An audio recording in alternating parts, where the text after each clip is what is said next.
Hello everybody. I think if you've watched this channel enough, you probably don't need to be told that I love Gurren Lagann. I think if you take how much I talk about things on this channel, you'd probably think my entire life revolves around Gurren Lagann, Mega Man, and Bionicle, and you wouldn't be totally wrong. I also happen to be quite a big fan of Lost Media. I admittedly have been going down into a special rabbit hole over the last few days. And wouldn't you know, the two of them have indeed combined once upon a time. See, here's a little bit of a history lesson for you. Gurren Lagann was, of course, a big success in Japan upon airing, and it was not long before licensors wanted to get a piece of it in order to get exposure of it to another audience. I mentioned this in my review of the DS game, how quick Konami was to snap up the rights to it, but a certain American anime distribution company known as ADV was also keen to get their hands on it. I have to imagine that's because ADV's biggest claim to fame was licensing another Gainax show, Evangelion. Their legacy with that is still felt to this day, for better or for worse. However, this was 2007 going into 2008. ADV was having a lot of financial troubles, so while they had announced that they were working on it, they had given a list of the cast, the series never ended up being distributed by them. They lost the rights, Bandai picked it up, and they started it from scratch. Now, of course, I love the Bandai dub of the show. I think it is basically perfect in every sense of the word. I would not give it up for the world. In fact, it's actually the reason I've never watched Gurren Lagann in Japanese. But you want to know everything about this sort of stuff. You want to think about what could have been, even if you know it would have been worse than what you already have. And it's not just thinking about what could have been. It's a matter of what almost was, because ADV had gotten a bit of work on Gurren Lagann in. From what I understand, according to Mike Toole of the Anime News Network, he had said that the first volume of the series, the first DVD containing a certain number of episodes, I had always read 6. I think 5 is honestly more likely, just because I remember anime DVDs usually having 5 episodes on one disc, and Blu-rays have 9. That just seemed to be a standard that I would see. That the first volume was completed, and it was sent out as a screener to publications for publicity and reviews. However, because of issues with the contracts that they ended up losing, they were never able to send it out to the public, and their stock was destroyed. But that means a few discs made it out of ADV and into the public in some sense of the word. Now, I don't know when we first would have known that it did end up, that some footage of it did exist somewhere. I don't know if that was something that people had known because, I don't know, the press reported getting the discs or whatever, or if we only sort of figured it out later, but the ADV dub of Gurren Lagann was lost of those 5 episodes. There was only because there were so few discs sent out, the odds of them popping up somewhere were very slim. However, it wasn't impossible. For years now, a clip of it's been available online of the first time Gurren Lagann combines, where you get to hear most of the primary cast. So it's at least a good little sampler, but it's only about a 1 to 2 minute clip, so it's obviously not indicative of the full product. And I noticed earlier this year a couple more clips were popping up on YouTube. Mike Toole had shown that he had the disc. He had shown, I think it was him that had shown some of it at conventions. I had seen a recording someone had taken from a panel. It was pretty low quality, but it was there. And like I said, a couple more clips ended up on YouTube, like clean clips showed up on YouTube earlier this year. And I didn't even know where the hell they came from. But I don't know, someone had it. They were uploading some clips, but they were fearful of some sort of copyright thing striking them down if they uploaded all the episodes. This sort of thing happens all the time. But I obviously don't keep up with this stuff all the time. I'm not constantly keeping my finger on the pulse of, oh, has this been found? Has this been found? I'd like to think that if a Gurren Lagann dub was found, I would have at least heard about it at some point, but you never know. So I happened to Google Gurren Lagann ADV dub earlier this week because I was curious, like, have there been any new developments? And I noticed, like, a couple of the links that popped up. You know, there was the video links, some Reddit page talking about the Lost Media Wiki. Both of them for some reason. There's two Lost Media Wikis for some reason popped up. But a couple entries down, an entry on archive.org saying Gurren Lagann includes Lost ADV dub. And I was curious because I hadn't heard anything about this. So I checked it out. It took me fucking forever because I had to download like full 6 gigabyte files for each episode, and archive.org's download speeds are disgustingly slow. It took me hours to download one episode to test it. But I checked it out, opened it in VLC, and yeah, it was it.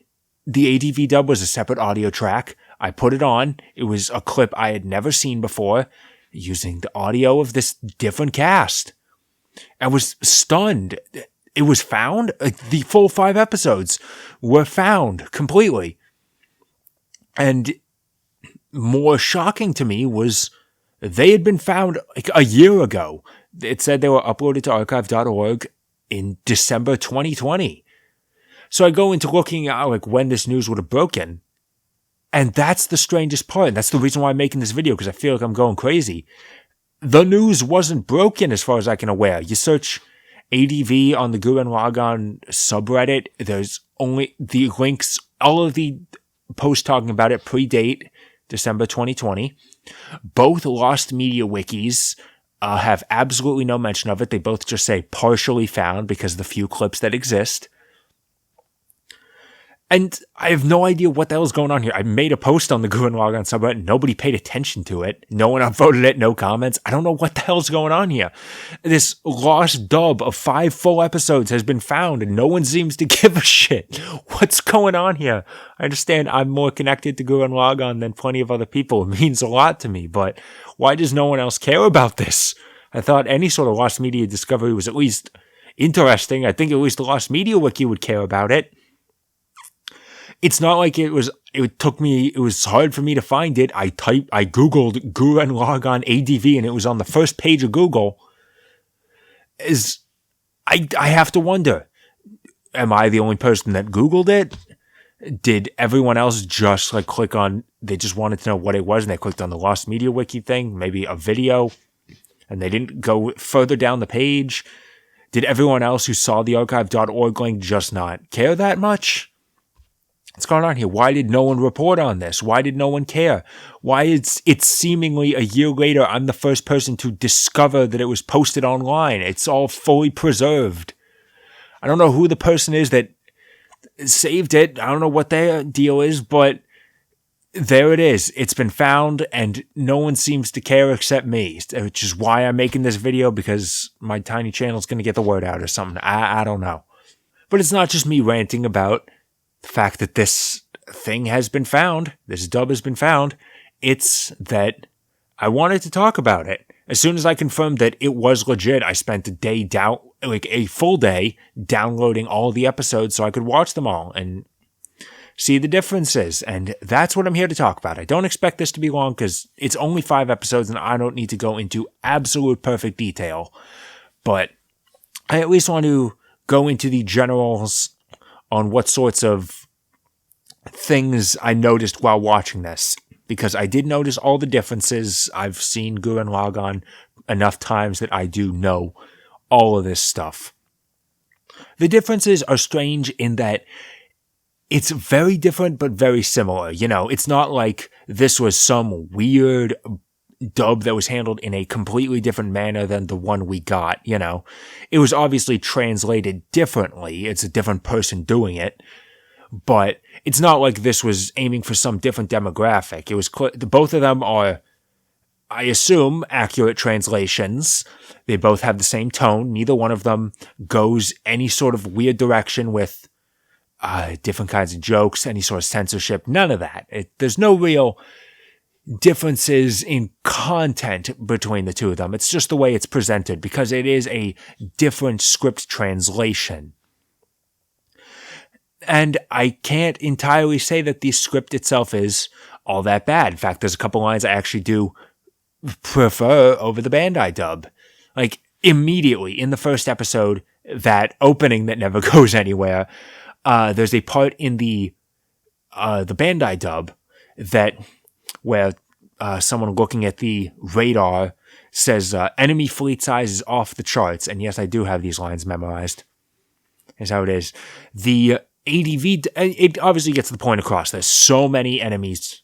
As Buta says a second later, all the lights in the heaven are our enemies. You know, off the charts, you get that across.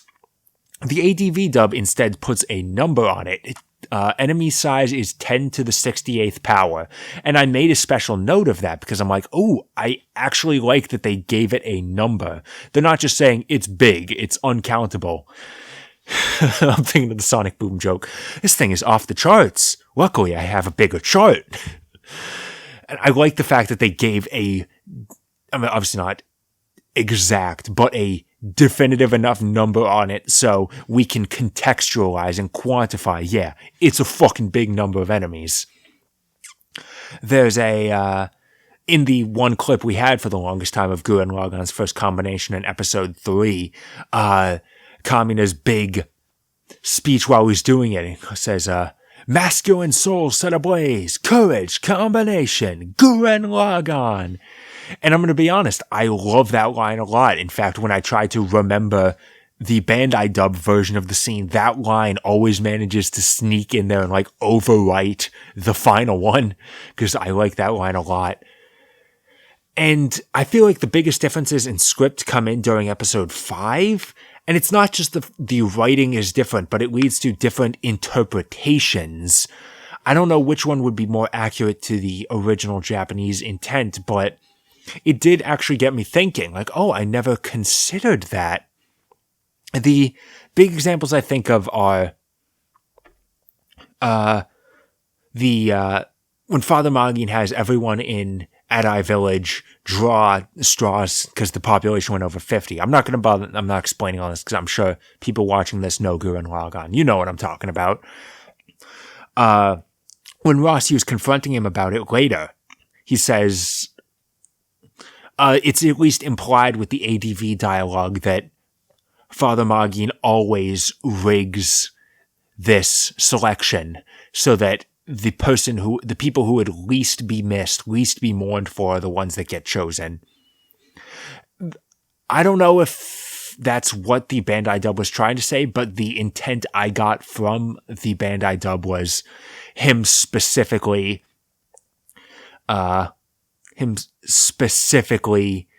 choosing Gimme and Dari, like this one time he rigged it.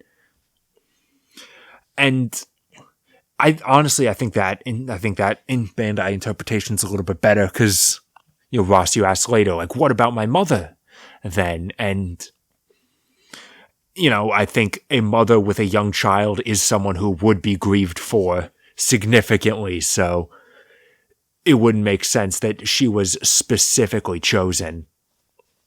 So, but I wonder if that's what the writing in Japanese originally intended. I can't say for certain. It's at least a little bit of an interesting thought. I feel like there was some other thing in episode 5 that I found a little bit interesting, but I don't remember it now. It's been a couple days since I watched it. I needed free time before I could record this. So I can't honestly say that the script is honestly, terrible would even be too strong. Like, now, I can't say it's a bad script. I think it's totally serviceable. If I wasn't used to the Bandai script, I think I would have been totally fine with this. Not really anything all that wrong with it. Now, I'm sure if I really went in and scanned it, I would find plenty of lines where I'd just say, like, yeah, I prefer the way Bandai did it, but they're minor. The ones that stood out to me, at least, even if I can't say it was a immediately better alternative, I at least think the way ADV handled it was interesting. I can at least say that. And obviously those lines only work when they're delivered by the voices that do them, bring the characters to life. And like I said earlier, that's one place Bandai nailed it. Like, the entire voice cast of Gurren Lagann, I cannot imagine anyone other than the Bandai cast doing it. You know, Yuri Lowenthal is my favorite voice actor of all time. It's his performance as Simone that cemented that primarily. And there's plenty of other roles I think he's fantastic in. I think he's great as Haseo in Dot Hack GU. I thought he was amazingly natural as Spider-Man in the PS4 game. That's perfect. Kyle Hebert just exudes the sort of charisma that you need out of Kamina. And a lot of the other, basically all of the other cast, they just fit like a glove, even in cases like Steve Bloom as Leron, where you wouldn't think he would. They just all fit perfectly. I don't know if the casting really took the time, like we need to find the perfect person, or if they just got lucky and they had all the right people around. Couldn't say, but the stars worked in their favor.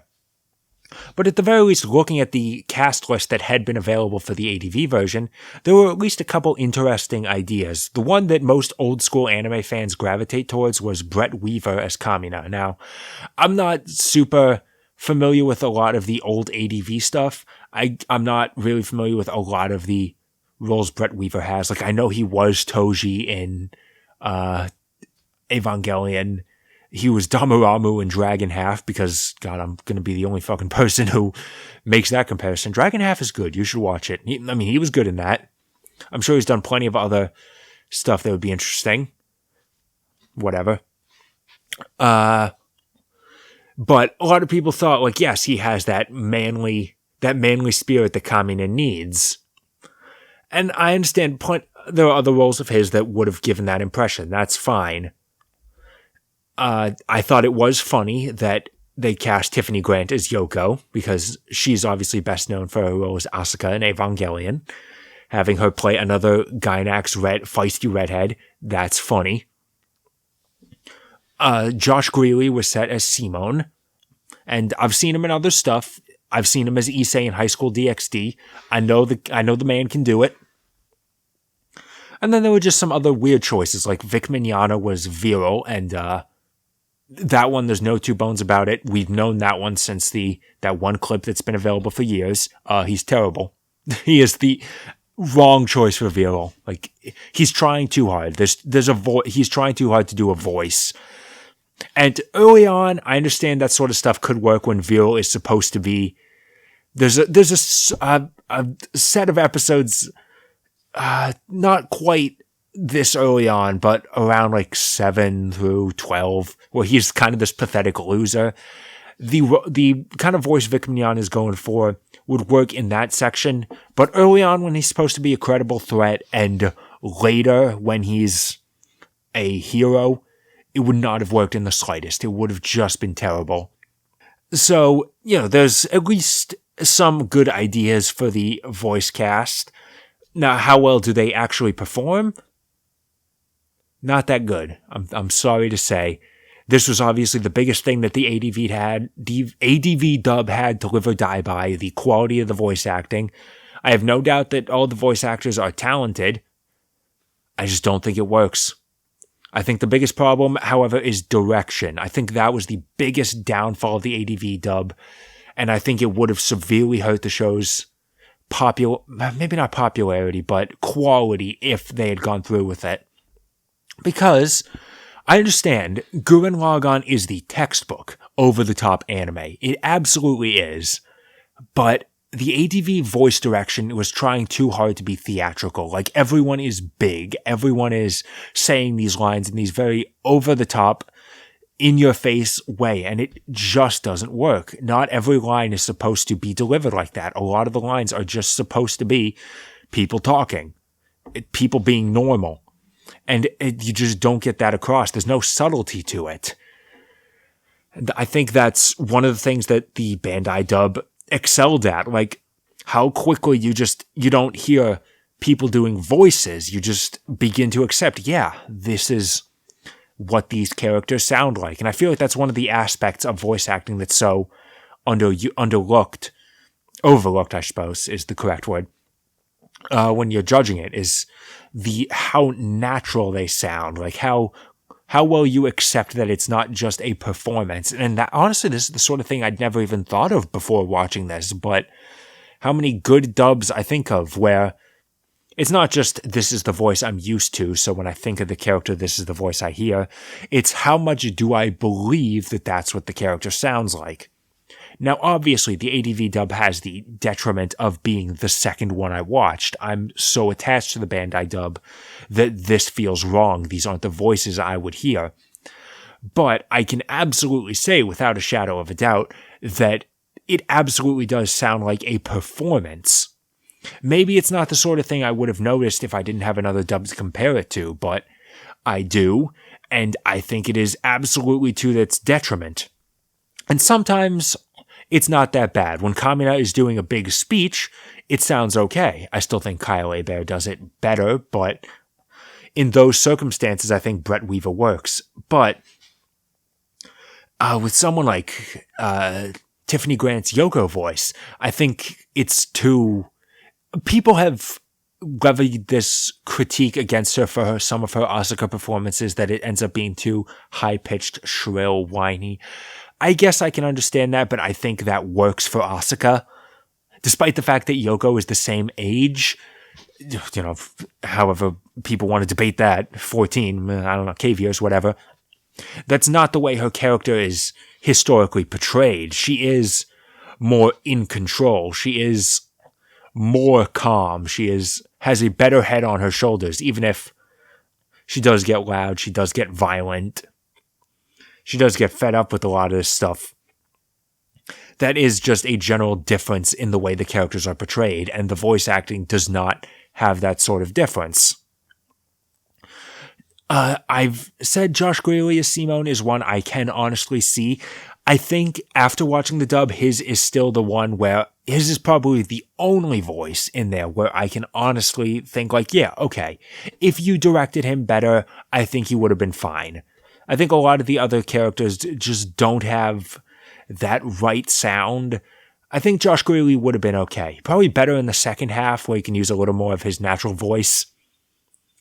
But I like I said, I've heard that man scream in High School DxD. I think he could do adult Simone.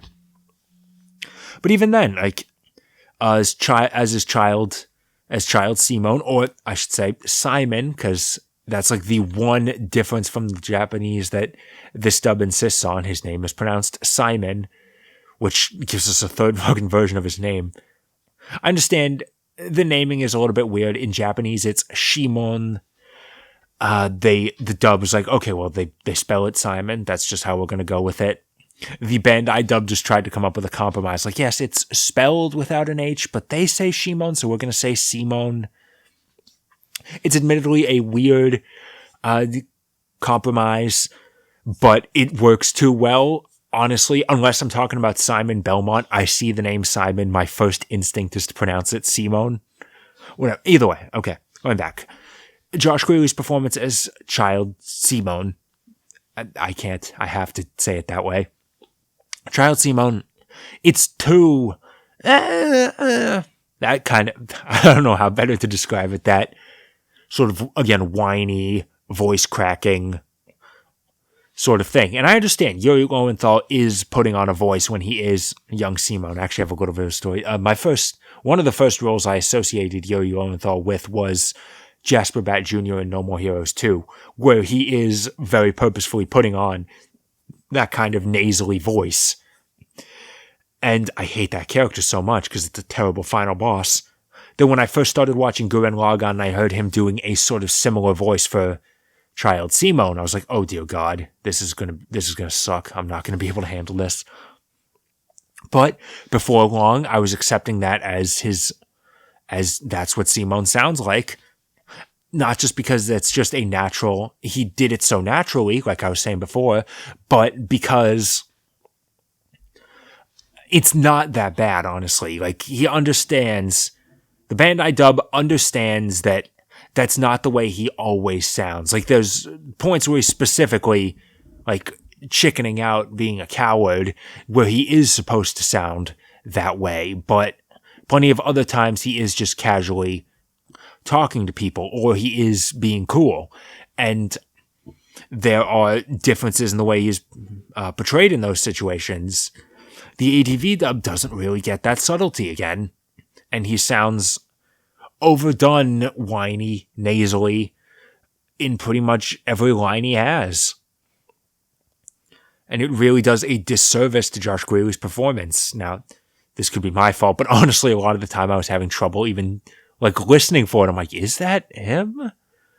Like, sometimes I could hear it, and when he's doing that deeper voice in the first episode's introduction, I heard it. It's still not like his normal voice that you would hear in High School DxD or Devil is a Part-Timer, but I got it. When he's being more over the top, he honestly sounded a little bit like Greg Ayres, who is also in this dub as Gimme. So honestly, I was a little bit confused. Like, if this was a test dub, did they get someone else to do the lines? I don't know. But I guess if it was a finished version, that's just a voice Josh Graley can do. Okay.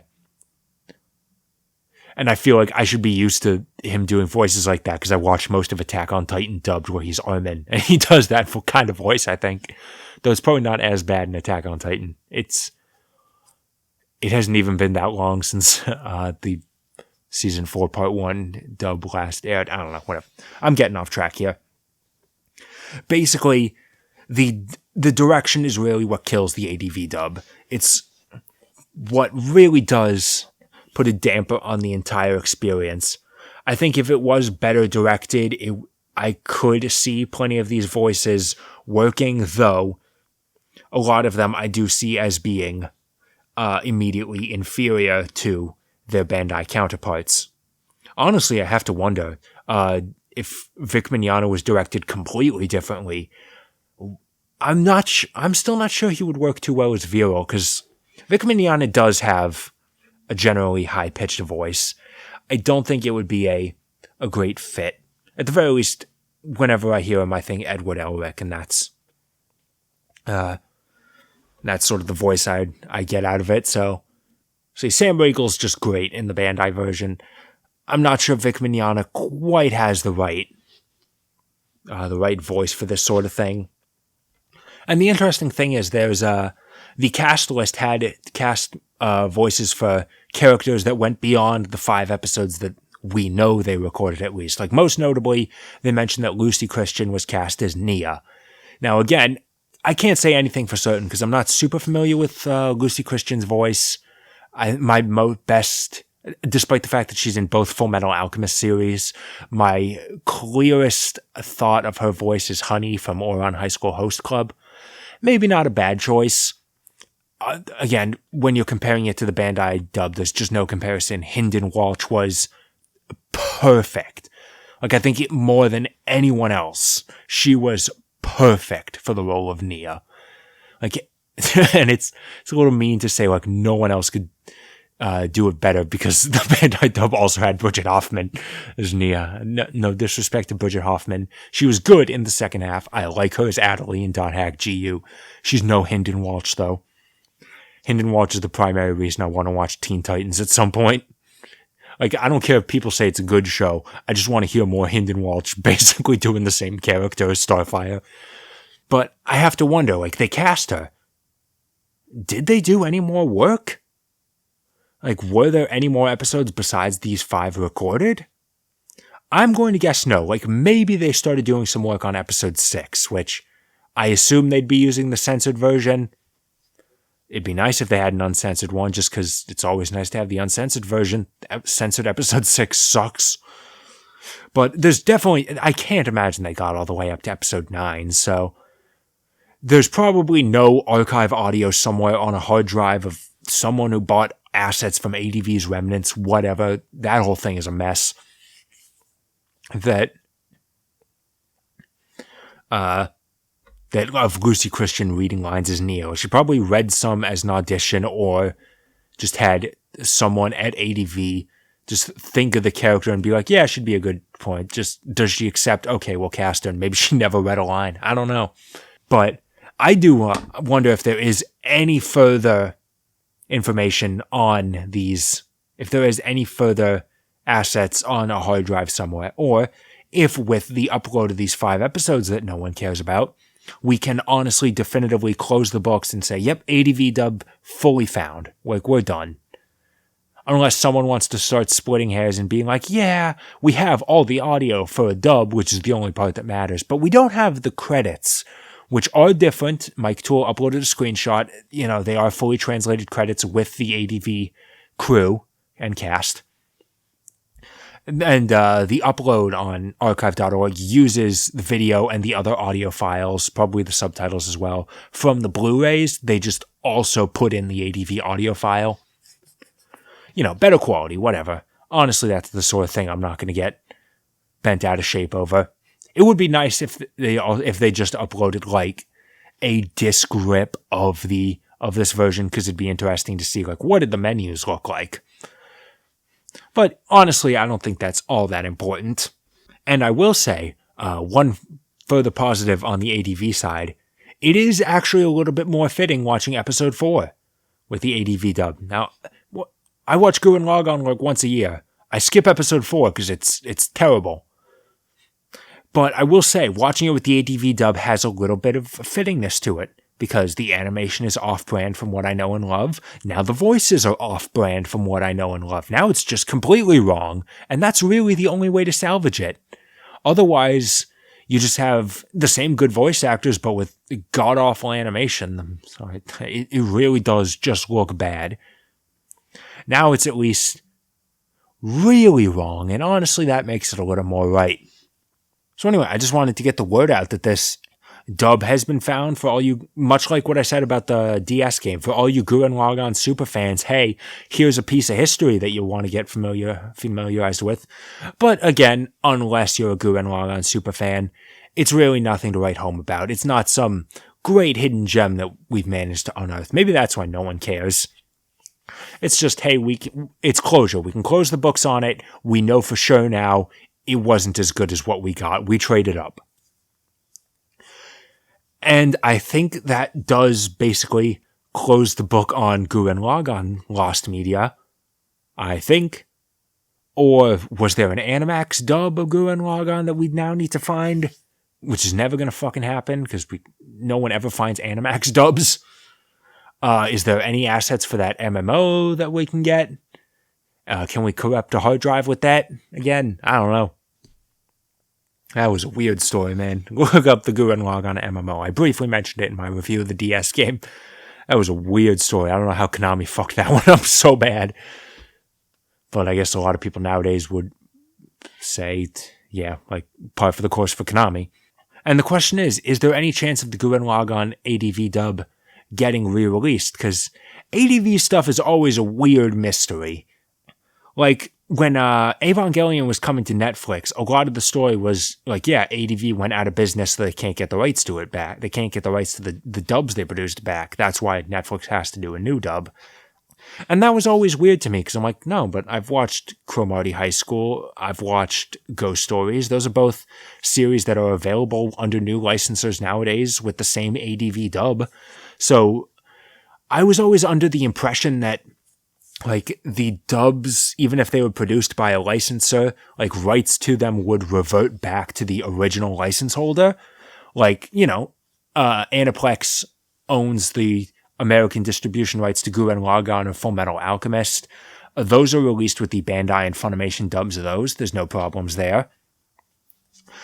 I was under the impression that Evangelion was just a special case because ADV held that so closely. There was the deal with the movie thing. That's a whole other weird story there. But I thought it was just ADV being shitheads. And it's like, no, like we will not.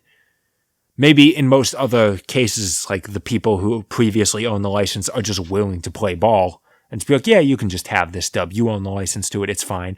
And ADV with Evangelion were the only time they're like, no, you can't have it. Like, get fucked. And even then, apparently that's okay now, because G-Kids is releasing Evangelion on Blu-ray with the ADV dub. So even these sorts of, I think even the rumor that it was ADV holding on to it, like, I don't know where I first heard that, but I guess even that was maybe not true, because I then later read like Kara confirming, yeah, no, we own the rights to the ADV dub. We're just having Netflix make a new one because of new standards of quality. Also why we had to redo all the rebuild movies, even if the original dubs were fine. And the new ones are worse. Kara's a weird fucking company with how they handle Evangelion. But now that we have precedence of this, of ADV's Evangelion dub being able to get re-released, is there any chance that Gurren Lagann could get the same thing? Like maybe a bonus content on some future Blu-ray release could have the ADV dub. I imagine there's no legal reason they can't do it. I imagine if Kara was able to get the rights to their Evangelion dub back, I have to imagine that, or maybe Gainax's the problem now, because Gainax's all in a weird place. Did Imaishi buy the rights to Gurren Lagann back? Because I heard something about that, like the copyright was renewed and Gainax wasn't mentioned. It was now like Imaishi and Gurren Lagann production committee. It's some whole weird thing there too that I don't even know where to begin with. But whoever owns the rights in Japan to Gurren Lagann now, I imagine they would have to have the rights to this dub. And I don't know, maybe the problem would be they didn't have access to it either, but it's out there now. It's just available online. They could theoretically just download the files off archive.org and use it. I don't know. I can't imagine it's impossible. I just don't think it's something Aniplex would go for. They're not generally too big on those sorts of extras from what I understand. Despite how much they charge, it's that they should be doing it. I imagine if that $500 Gurren Lagann set that had fucking everything, if that didn't have the ADV dub as a bonus feature, I don't think anything they'd be doing in the future would. That $500 set is nuts. It's like, here's the series, here's the movies, here's the only time we're releasing episode 4.5 outside Japan. Here's like CDs with the drama stuff still untranslated. Here's another disc with the parallel works. Here's like a manga thing or something. It's just fucking everything. I still gotta buy that. I gotta buy that Blu-ray set. It's $150, but it's Gurren Lagann. I'll pay it. All I'm saying, Gainax, Aniplex, all I'm saying is if you want to release another Gurren Lagann set, maybe price it normally this time. You did that deal with Funimation where they made cheaper Blu-ray versions of Demon Slayer. Like, if you want to make some new... I'm saying... Okay, here's what I'm saying. Aniplex needs to sort of update a lot of their business model and a lot of their catalog. Like, Funimation obviously already has some tie to Gurren Lagann because they're allowed to have the series on their streaming service. Have Funimation put out a standard Blu-ray release. Like, here you go. Here's a Blu-ray. Here's the series. You're done. And then Aniplex can put out the special limited edition. It doesn't have to go as far as that $500 set. Maybe just do like what Evangelion is doing. You have the basic set, you have that super expensive set, and then one in the middle where it includes like all the bonus content you could want on the video side, but none of the extra stuff. Like, include the series, the 2 movies, episode 4.5, parallel works, and for the first time, include the ADV dub as a bonus feature, just as a little historical curio, and say, hey, this is almost what Gurren Lagann was in English. Just give people the choice and have it be a cute little thing, but I feel like it's a little too big to just be a cute little bonus feature, but it's too small to be worthy of a whole other release.